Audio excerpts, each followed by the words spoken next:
study.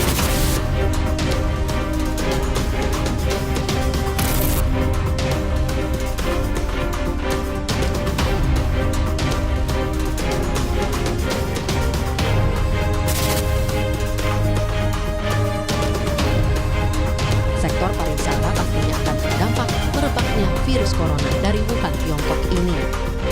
Pasalnya, Tiongkok jadi salah satu penyumbang terbesar wisatawan ke Indonesia. Belum lagi negara lain yang sudah terpapar corona, yang juga jadi langganan turis Nusantara. Namun, ada sebuah pepatah, habis gelap, terbitlah terang.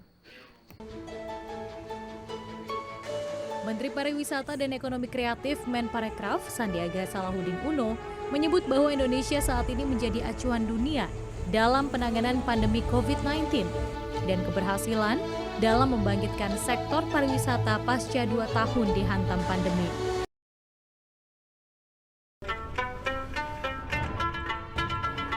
Perjalanan 1000 mil dimulai dengan satu langkah kecil. Begitu juga dengan kebangkitan kepariwisataan Indonesia. Dan tentu saja, sebagai warga negara Indonesia, kita turut bertanggung jawab untuk mengembalikan sektor pariwisata kita untuk kembali pulih layaknya semula. Salah satu langkah sederhana adalah dengan berwisata di Indonesia.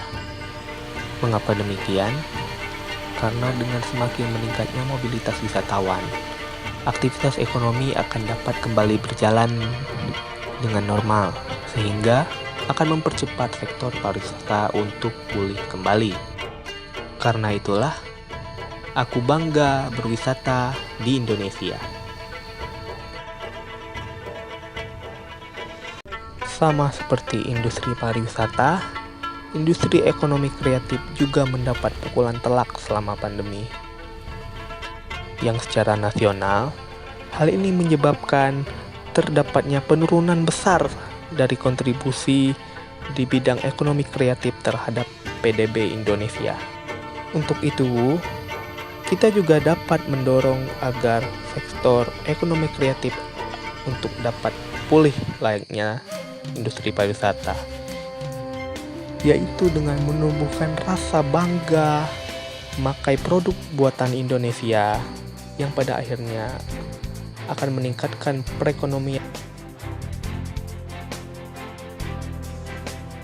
Berjalan beriringan, bangga berwisata di Indonesia dan bangga buatan Indonesia menjadi harapan dan semangat baru dalam membangkitkan pariwisata dan ekonomi kreatif serta memulihkan perekonomian nasional. Dan inilah bela negara versi Bangga berwisata di Indonesia. Bangga Buatan Indonesia.